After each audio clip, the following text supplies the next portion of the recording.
Parte 2 del video sobre la Eucaristía. Ahora hablaremos sobre la presencia real, pero empezamos primero con una oración. En el nombre del Padre, del Hijo y del Espíritu Santo. Amén. Dios te salve María, llena eres de gracia, el Señor es contigo. Bendita eres entre todas las mujeres y bendito es el fruto de tu vientre Jesús. Santa María, Madre de Dios, ruega por nosotros los pecadores, ahora y en la hora de nuestra muerte. Amén. Espíritu Santo, fuente de luz, ilumínanos. En nombre del Padre, del Hijo y del Espíritu Santo. Amén.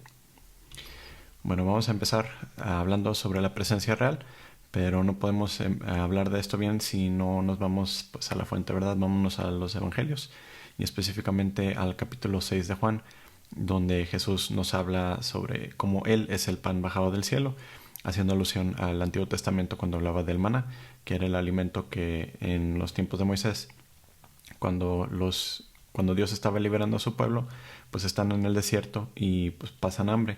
Y Dios dice, pues yo los voy a alimentar, ¿verdad? Yo les voy a dar el alimento. Y cada mañana pues cae este maná, que significa literalmente, ¿qué es esto?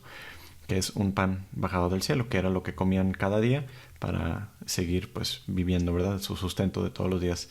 Pero Jesús, como hablamos en el video pasado, pues nos habla como de que esa sombra, esa imagen que venía ese tipo que venía en el Antiguo Testamento, pues se cumple de una manera que va mucho más allá de lo que pensaban, ¿verdad? Entonces vamos a ver el capítulo 6 de Juan, del versículo 26 al 69, el llamado discurso del pan del cielo. Y dice: Jesús les respondió: en verdad os digo, vosotros me buscáis, no porque habéis visto señales, sino porque habéis comido de los panes y os habéis saciado. Obrad no por el alimento perecedero, sino por el alimento que permanece para vida eterna, el que os dará el Hijo del Hombre, porque a éste es a quien el Padre Dios ha marcado con su sello. Ellos le dijeron: ¿qué hemos de hacer para obrar las obras de Dios?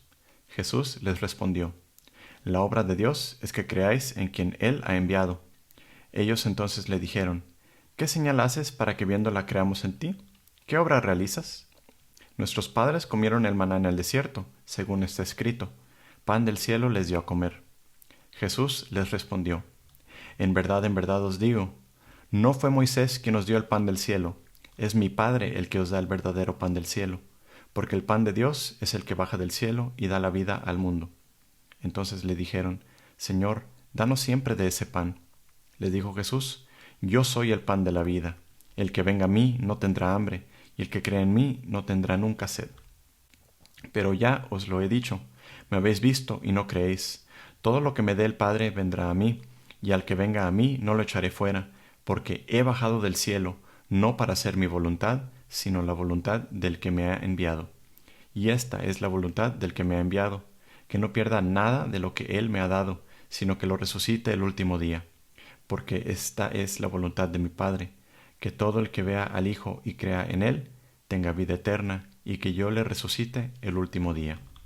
Los judíos murmuraban de él, porque había dicho: yo soy el pan que ha bajado del cielo.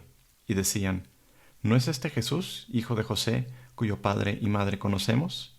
¿Cómo puede decir ahora: he bajado del cielo? Jesús les respondió: no murmuréis entre vosotros. Nadie puede venir a mí si el Padre que me ha enviado no lo atrae, y yo le resucitaré el último día. Está escrito en los profetas: serán todos enseñados por Dios.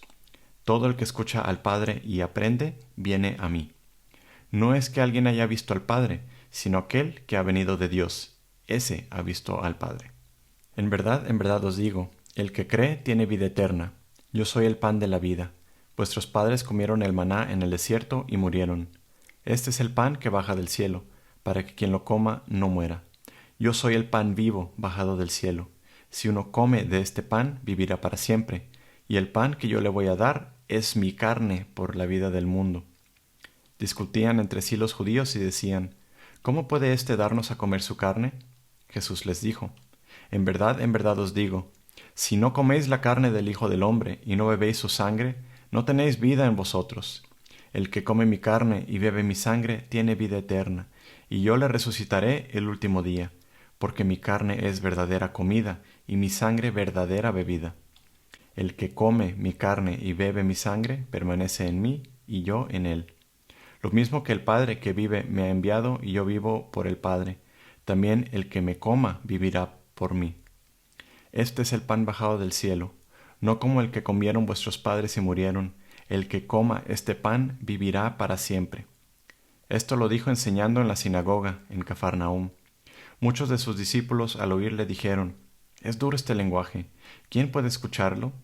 Pero sabiendo Jesús en su interior que sus discípulos murmuraban por esto, les dijo, «¿Esto os escandaliza? Y cuando veáis al Hijo del Hombre subir a donde estaba antes, el Espíritu es el que da vida, la carne no sirve para nada. Las palabras que os he dicho son espíritu y son vida, pero hay entre vosotros algunos que no creen». Porque Jesús sabía desde el principio quiénes eran los que no creían y quién era el que lo iba a entregar. Y decía, «Por esto os he dicho que nadie puede venir a mí si no se lo concede el Padre». Desde entonces muchos de sus discípulos se volvieron atrás y ya no andaban con él. Jesús dijo entonces a los 12, «¿También vosotros queréis marcharos?». Le respondió Simón Pedro, «Señor, ¿dónde quién vamos a ir? Tú tienes palabras de vida eterna, y nosotros creemos y sabemos que tú eres el Santo de Dios». Y bueno, aquí vemos muchas cosas, entonces vamos a desempacar un poquito rápido, porque podemos hacer toda una lectura sobre este capítulo 6 de Juan, pero vámonos rápido desde el principio, ¿verdad? Habla Jesús primero, esto es en contexto después de la multiplicación de los panes. Al principio del capítulo 6 de Juan es cuando vemos uno de estos milagros de Jesús, ¿verdad? Cuando multiplica los 5 panes y los 2 peces y con eso alimenta a la multitud de más de 5,000 personas. Y nada más como paréntesis, ¿verdad? Haciendo énfasis en que fue un verdadero milagro. Si alguna vez han escuchado la tontería que dicen algunos de que el milagro fue un milagro de compartir, pues es mentira. Porque entonces está totalmente fuera de contexto todo lo que pasa, todo lo que dice Jesús, porque precisamente está hablando de que pues la gente se iba a morir de hambre y que no podía mandarlos a sus casas a comer porque pues algunos se iban a desmayar en el camino por el hambre, por el trayecto, pues la distancia. Entonces decía Jesús, pues los tenemos que alimentar ahorita, ¿verdad? Para que puedan seguir saludables, y por eso lo que los discípulos hablan de que no tenían ni con tanto dinero iba a alcanzar para alimentar a toda esa gente que había, y pues no tenían casi nada, ¿verdad? Y de aquí es donde comienza, Jesús los alimenta, y después Jesús se separa de ellos porque lo querían hacer rey, y eso es lo que le reclama Jesús, ¿verdad? Le dice, me buscan no porque hice señales, sino porque les llené la panza, básicamente, por conveniencia me están buscando. O sea, Jesús no quería ser rey de ellos por algo material, sino quiere ser rey nuestro por algo que va más allá. Y por eso empieza diciendo, obren por el alimento que permanece para vida eterna. O sea, no el alimento que se acaba, porque cuando comes, por más rico que sea el alimento que has comido, pues te llenan la panza por un ratito y luego otra vez vuelves a pasar hambre. Y Jesús está hablando de algo que va a ser eterno, algo que dura para siempre, algo que no nomás es para un ratito. Y por eso dice, esfuércense, no por lo que perece, sino por lo que permanece para vida eterna. Y entonces aquí es cuando le preguntan de otras obras, ¿verdad? Porque dicen, ay, pues nuestros antepasados comieron el maná del cielo.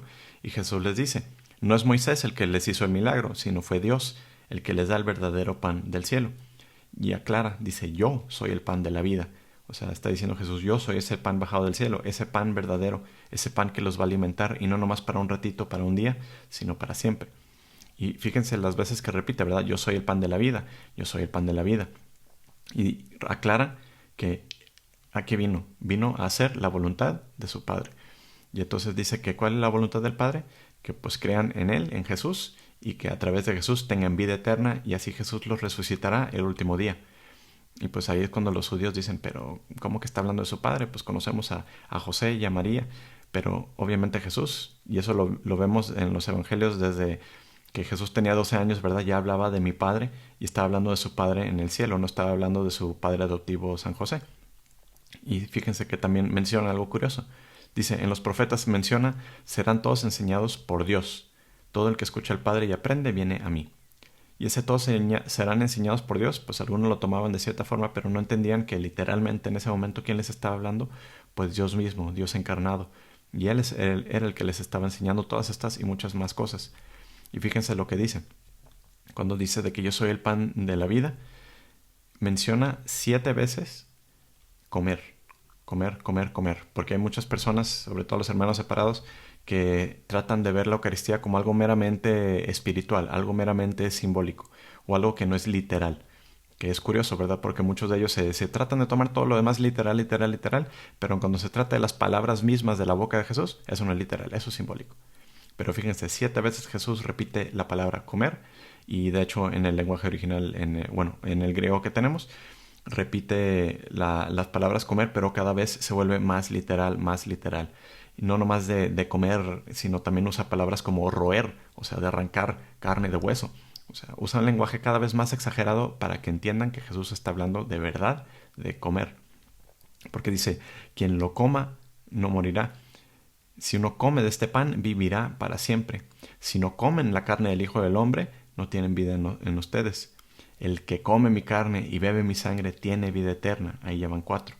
Y fíjense que hace énfasis justo después de esto. Dice, mi carne es verdadera comida, mi sangre es verdadera bebida. O sea, Jesús te está diciendo, literalmente estoy hablando de comer y beber mi sangre. Comer mi carne y beber mi sangre. Y de todas formas la gente lo toma simbólico. Y sigue. Dice, el que come mi carne y bebe mi sangre permanece en mí y yo en él. El que me coma vivirá por mí. El que coma este pan vivirá para siempre. O sea, 7 veces ese número de perfección, ¿verdad? Repite comer, comer, comer, comer, para que entendamos de que Jesús está hablando de que de verdad nos va a dar de comer su carne y su sangre. Pero los judíos, ¿qué hicieron? Primero justamente le entendieron y dijeron, es duro este lenguaje, porque recordemos que los judíos tenían prohibido beber la sangre siquiera de los animales, o sea, consumirla de cualquier forma, no podían comerla, o sea, era algo que tenían prohibido. Y pues imagínense, ahora está hablando un hombre de beber su sangre, o sea, todavía más prohibido, ¿verdad? Y entonces Jesús les dice, ¿verdad? Esto los escandaliza, pues se van a escandalizar todavía más de lo demás que van a ver, ¿verdad? Cuando el Hijo del Hombre suba a donde estaba antes, cuando ascienda al cielo. Y menciona una cosa curiosa, que aquí es donde los hermanos separados tiran a la basura todo lo que acaba de decir Jesús para decir, no, está hablando simbólicamente. Dice Jesús, el espíritu es el que da vida, la carne no sirve para nada. Las palabras que os he dicho son espíritu y son vida.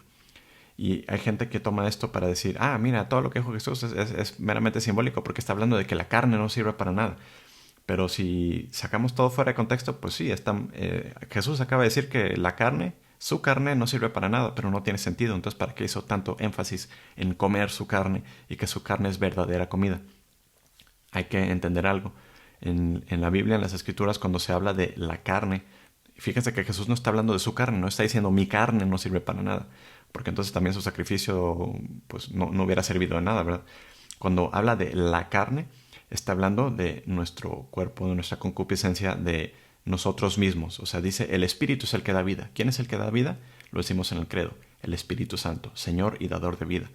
Pero dice Jesús, la carne no sirve para nada. O sea, yo por mis propias fuerzas, sin esa ayuda del Espíritu Santo, sin esa gracia de Dios, yo por mí mismo, por mis propias fuerzas, no sirve para nada esto. Mi esfuerzo, por más buena gente que sea, si no tengo el amor de Dios en mí, no me voy a salvar. Así de sencillo. Yo por mis fuerzas no puedo. Entonces, por eso dice Jesús, la carne no sirve para nada.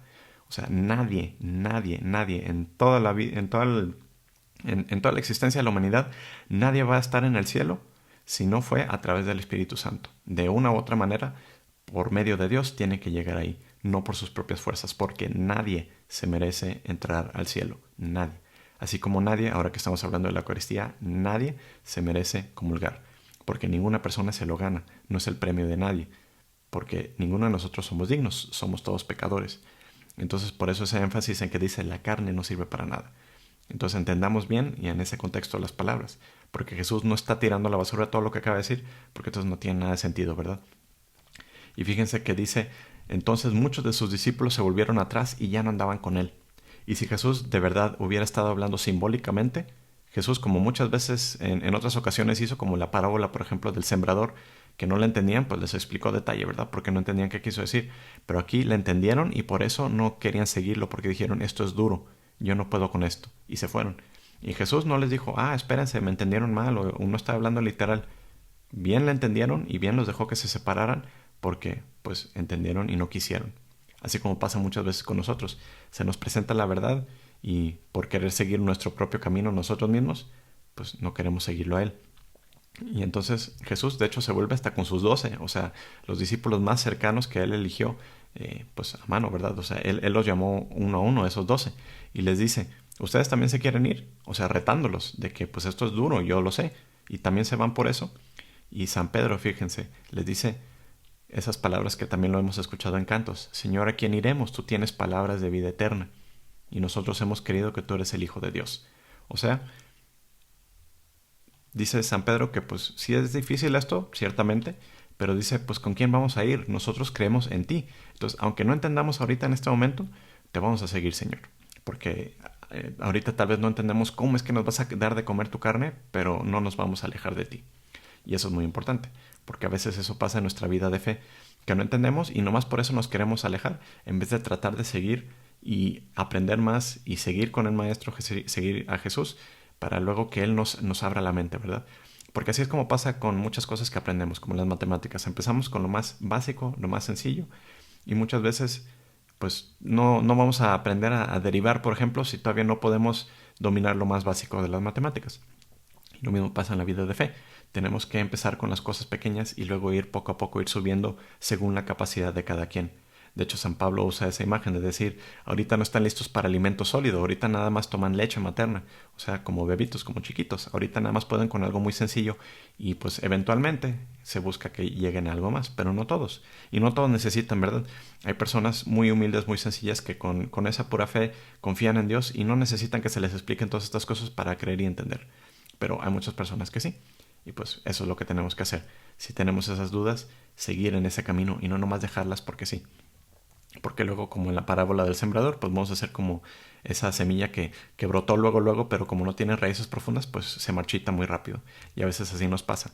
Porque nos dejamos llevar por la emoción, por sentir bonito, y luego cuando llega una duda verdadera intelectual, una duda grande, pues no tenemos ninguna raíz, entonces pues nos lleva el viento, ¿verdad? Nos secamos. Bueno, volvamos entonces ahora que hablamos de esto del capítulo 6 de Juan, hablemos sobre esa presencia real, que es algo que nos separa a los católicos de la mayoría de los que se dicen cristianos hoy en día, porque muchos de ellos no creen en esa presencia real. ¿Y a qué nos referimos por presencia real? Hablamos de que en la Eucaristía, en esa hostia, está presente de manera verdadera, real y sustancial Jesús. Su cuerpo, sangre, alma y divinidad glorioso están ahí presentes. Y hablamos de glorioso porque resucitó Jesús, ¿verdad? No estamos comiendo un cadáver. Y lo vemos, esta presencia, bajo las especies eucarísticas del pan y el vino. La Iglesia usa mucho esa palabra de especies eucarísticas y es para referirse a ese, lo que sigue pareciendo pan y sigue pareciendo vino, pero ya están consagrados. Entonces, cuando ya están consagrados, se le dice especies eucarísticas, para entender pues ese cuerpo de Cristo y esa sangre de Cristo.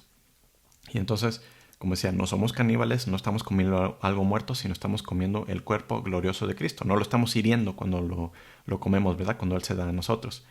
Es este Cristo glorioso que se nos da a comer, se da a sí mismo para darnos su vida.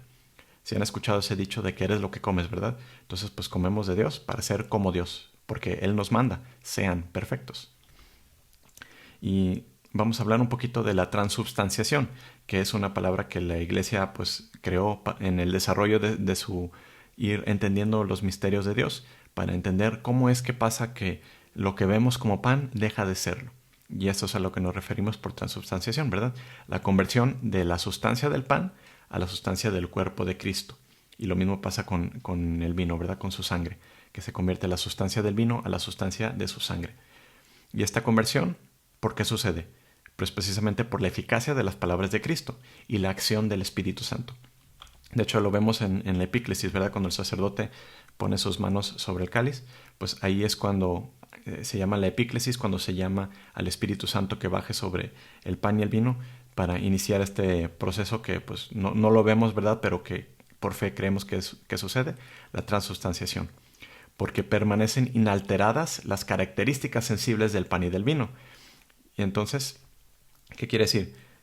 Esas características sensibles, o sea, que aunque ya se consagró el pan y ya se consagró el vino y ahora es el cuerpo de Cristo y la sangre de vino, pues las características sensibles, lo que percibimos, lo que vemos, parece inalterado. De un momento a otro, de un minuto antes al que sigue, pues no vemos cambio, ¿verdad? Y de ahí viene esta palabra de transubstanciación, de transformar la sustancia, o sea, lo que algo realmente es. Porque la sustancia o esencia, esto viene de términos filosóficos, la sustancia o la esencia es lo que algo es, y el accidente o apariencia es lo que yo veo. Entonces, tenemos que entender esta diferencia entre sustancia y accidente para entender cómo es que la Eucaristía cambia, ¿verdad? Porque, por ejemplo, nuestros cuerpos, cuando éramos bebés, pues el accidente, la apariencia, lo que vemos, pues teníamos un cuerpo chiquito y ahora, pues vete en un espejo, ¿cómo es tu cuerpo ahora? Ya no es idéntico al de ese bebé, el accidente cambió, pero tu sustancia, tu esencia, quien tú eres, sin importar el madurar, el aprender, ¿verdad? Eso es diferente a quién eres realmente, ¿verdad? Tu alma, o sea, tú mismo. Tu sustancia, tu esencia no ha cambiado desde que fuiste concebido, desde que eras bebé, cuando eras infante, cuando eres adolescente y luego en tu vida adulta. Tu sustancia, tú, sigues siendo tú. Pero tu accidente, tu apariencia cambia. Y así pasa con la Eucaristía, pero al revés. La sustancia, la esencia, lo que es verdaderamente es lo que cambia, pero lo externo no cambia. Entonces, de un momento a otro de la consagración, lo que vemos, pues a nuestros sentidos, si lo queremos poner bajo un microscopio, si queremos hacer análisis químico, va a parecer que es lo mismo, que nunca cambió, nunca dejó de ser pan. Pero la esencia, la sustancia, lo que realmente es, eso es lo que cambia. Y esto, para entender otro ejemplo, por ejemplo, de apariencia, de lo que veo y la realidad. O sea, lo que vemos y la realidad no siempre son la misma cosa. Por ejemplo, las estrellas. Cuando ves las estrellas en la noche, no estás viendo la estrella como es en este momento. Estás viendo la estrella como era en ese momento. O sea, esa luz que está llegando a nosotros, pues, por ejemplo, la luz del sol, pues llega minutos después, ¿verdad? Si por algún extraño suceso el sol fuera a desaparecer en un instante, tardaríamos minutos en darnos cuenta que desapareció el sol. Si una luz de estrella que estamos viendo tardó años en llegar a nosotros, entonces pues tal vez esa estrella ya no está ahí, pero seguimos viéndola porque esa luz sigue en camino. Entonces estamos viendo el pasado realmente y no lo que es en ese momento. Entonces hay que aclarar esto de apariencia y realidad porque, por ejemplo, lo vemos mucho en nuestra vida. Las palabras humanas tienen el poder de cambiar la realidad. Cuando un policía te dice estás arrestado, aunque tú sepas que es algo injusto, o tal vez sí es justo, pues las palabras estás arrestado han cambiado tu realidad. En ese momento estás arrestado por esa autoridad que tiene esa persona.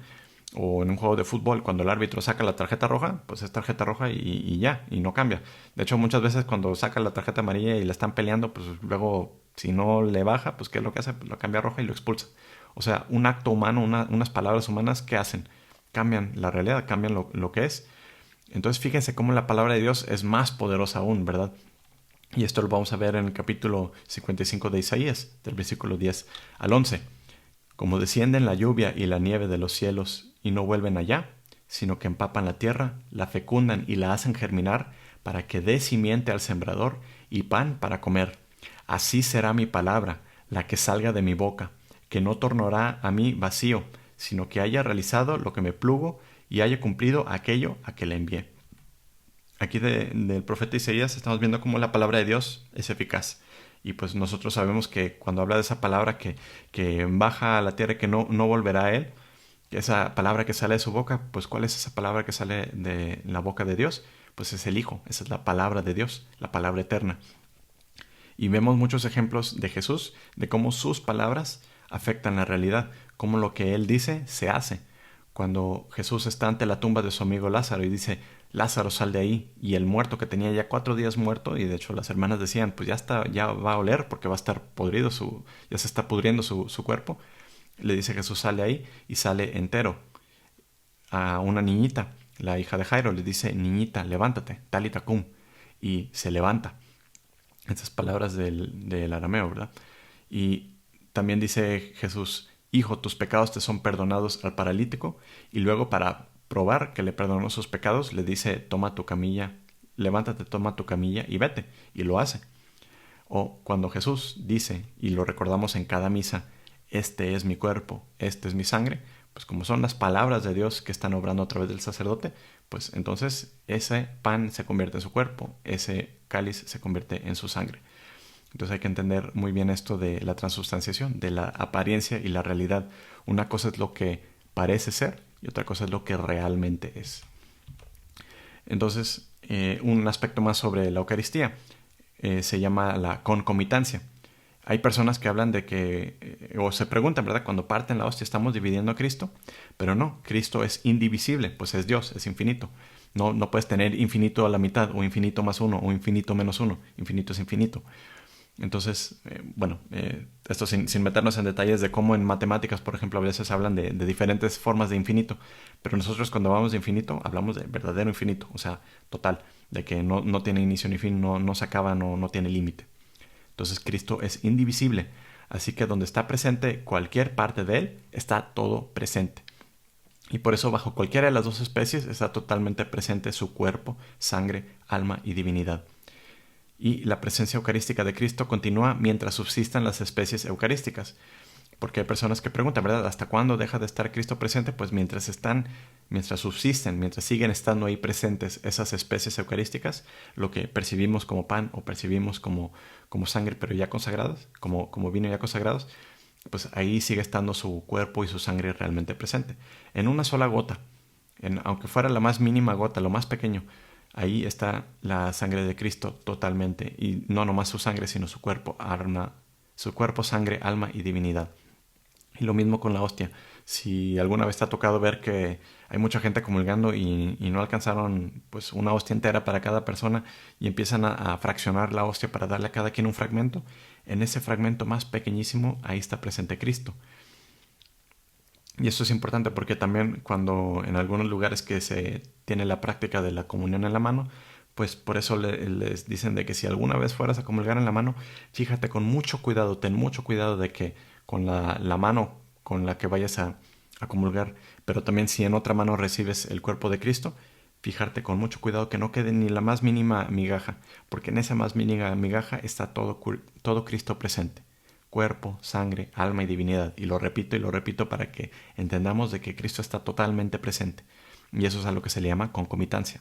Siempre está presente. Y por eso la Iglesia, desde hace ya tiempo, tiene esa costumbre de ya no dar la comunión bajo ambas especies, para precisamente, pues por una parte, proteger el cuerpo y la sangre de Cristo de algún tipo de sacrilegio, ¿verdad? De que caiga alguna gota al piso, por ejemplo, o que se derrame en algún otro lugar donde no debería estar, que no sea consumido, pues. Y entonces, pues dice, pues bajo el cuerpo de Cristo, bajo esa especie eucarística del cuerpo de Cristo, está totalmente presente. Entonces no es necesario que comulgues también bajo la especie eucarística de la sangre. ¿Cuándo deja de estar ahí presente el cuerpo de Cristo? Pues cuando el cuerpo de Cristo deje de parecer pan. O sea, por ejemplo, lo terminas de digerir, se termina de disolver, ya sea en tu boca o, por ejemplo, en algunos casos cuando se cae el cuerpo precioso de Cristo y por alguna razón no se pudiera consumir, pues entonces se disuelve. Por poner un ejemplo exagerado, ¿no? De que hay una hostia y alguien llega y le echa una sustancia venenosa encima a esa hostia consagrada, pues dices, no, pues no la puedo consumir porque moriría. Y entonces lo que hacen es disolver en un lugar dedicado para eso, no nomás es en cualquier lugar. Disuelven ese cuerpo de Cristo y ya cuando se disuelva totalmente ya deje de haber esa unidad, o sea, ya no quedó nada, básicamente se deshizo. Entonces ahí es cuando deja de estar la presencia de Cristo. Y entonces pues ya se puede ahora sí desechar. Pero incluso ahí cuando se desecha de esta manera disolviendo el cuerpo de Cristo, no nomás se tira a la basura, al suelo, al excusado, sino se tiene una fuente especial para que eso que se vaya quede vertido en el piso para que no haya no haya abuso alguno, ¿verdad? ¿Qué culto se le debe a la Eucaristía? Se habla de una palabra en latín, la latria, que es la adoración reservada a Dios. Nada más adoramos a Dios, a nadie más. No adoramos al novio, a la novia, a nadie, ni a la Virgen María. Solo adoramos a Dios. Y esa latria, ese culto, está adorado, esa adoración está reservada nada más a Dios. Y existe otro tipo de culto que se llama dulia o es veneración, que es el honor debido a los santos, porque son los amigos de Dios, ¿verdad? Entonces ese respeto que se les debe, ahí es donde tenemos ese culto a los santos, ¿verdad? Que no es lo mismo que adoración, sino es una veneración, es un honor hacia ellos, que son amigos de Dios. Y a la Eucaristía, ¿qué tipo de culto se le debe? Le debemos el máximo honor y reverencia a la Eucaristía, o sea, adoración, porque es Dios presente. Entonces, por eso se cuidan las hostias consagradas, se le lleva a los enfermos, se lleva en procesión, se presenta en adoración. ¿Por qué? Porque creemos que realmente ahí está Dios presente, literalmente aquí en la tierra. Y no nomás espiritualmente, sino físicamente, ahí se está haciendo presente, ahí está la presencia de Dios. Y por eso tan importante el culto eucarístico que nos separa, como decía antes, de muchos otros grupos de hermanos separados, ¿verdad? Que no creen en la presencia real de Cristo. Y en muchos casos, aunque crean, pues no tienen esa potestad, ese poder que Dios le transmitió a sus apóstoles para confeccionar el cuerpo de Cristo, para consagrar el cuerpo de Cristo. Entonces, por eso es importantísimo. Porque si no fuera cierto que en la Eucaristía está Cristo presente, pues entonces todos los católicos seríamos idólatras, hincándonos enfrente de un pedazo de pan.